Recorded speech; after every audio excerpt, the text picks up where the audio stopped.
Imagine a ghost so powerful that even a future president couldn't escape its wrath. This is the true story of the Bell Witch, a vengeful spirit who terrorized a family in Tennessee and may have even caused a man's death. The Bell Witch. What if you were vengeful and utterly unrestricted by the veil between the physical and the next dimension? That's exactly what Kate Batts had going for her. She was a spiteful old woman who believed that she had been cheated in a land purchase by John Bell and was hell-bent, literally, on tormenting him and his children, or at least his favorite 12-year-old daughter, Betsy. On Kate's deathbed, she vowed to haunt the family of the Bells who had done her wrong. After her death, she made good her promise. It felt to the Bell family that this ghost took no other pleasure than tormenting them incessantly. Kate pinched their noses, poked needles into them, threw kitchen objects about, screeched at them in her now notorious high-pitched voice, pulled hair, and was a presence that none of them could escape.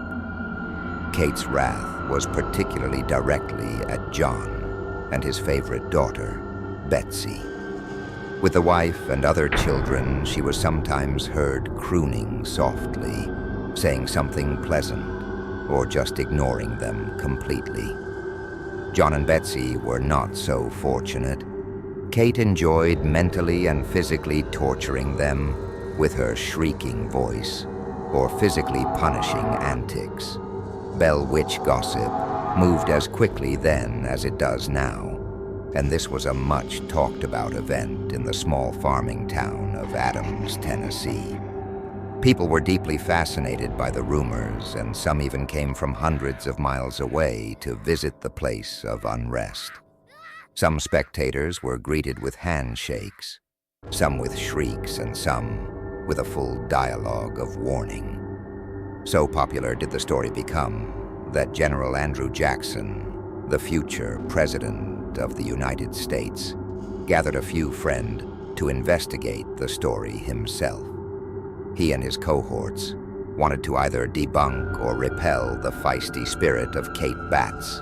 Jackson and his men were in for a surprise, though. When their wagons stuck fast to an otherwise smooth and flat road, their jests of dealing with the witch came to a halt. No matter how they examined, pushed, cursed, or whipped the horses, their wagon was not moving.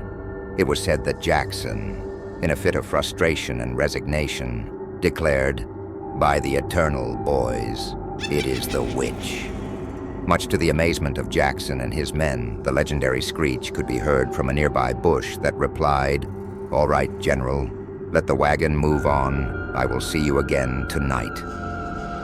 Moments later, the wagon and horses were suddenly free to move about. There wasn't a person present that could account for the voice's owner or its whereabouts. Kate wasn't miserly in her haunting antics, and bestowed upon Jackson and his men the same torturous treatment as she had John and his daughter, Betsy. Jackson's bed covers were repeatedly yanked from his body, and his men were delivered the same pinches and pokes as the family were. Jackson and his men realized they were no match for the Bell Witch and hastily abandoned their adventure first thing in the morning. Ghosts never die, so it was not surprising that the haunting of Kate lasted the duration of John Bell's life. In fact, the ghost of Kate Batts was said to have been responsible for John's death. In October of 1830, John Bell was rumored to have suffered a stroke and taken ill. While he was bedridden, his family found him in a particularly bad state of stupor and position. Alarmed, his son ran to the medicine cabinet to fetch what he thought was his father's medicine.